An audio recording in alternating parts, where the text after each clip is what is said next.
Perkin Elmer has global laboratory services, which essentially means that we have genetic testing laboratories across the world. So we have a lab in India, 2 labs in China covering east and west of China. We have a lab in Malaysia and 2 labs in the US. These are genetic testing labs, these are not routine testing laboratories, so they cover all the faculties of genetics, which is biochemical, cytogenetics and molecular genetics.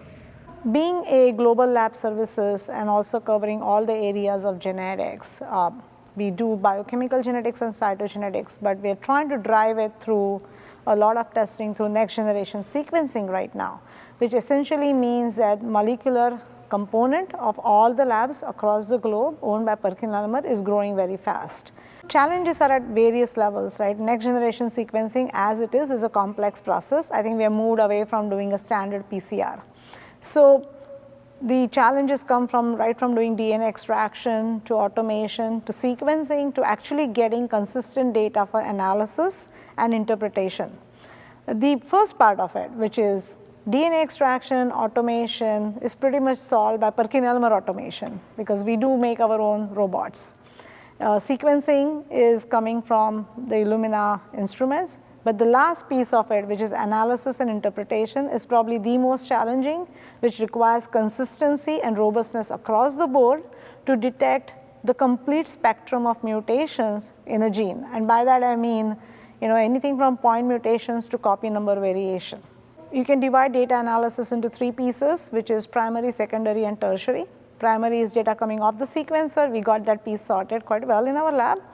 The secondary and the tertiary piece is where it all has to come together when you are issuing a clinical report and sending it to a physician.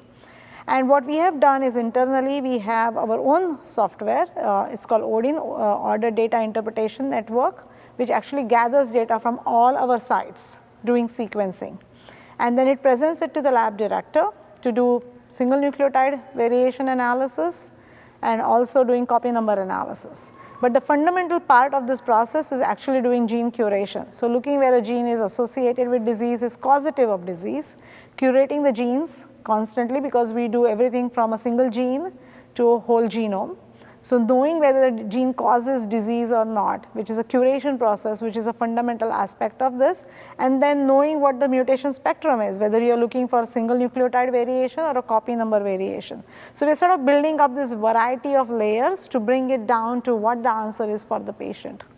Yeah, great question. So we have been through a lot to come to this point where we decided that biodiscovery is the answer for us.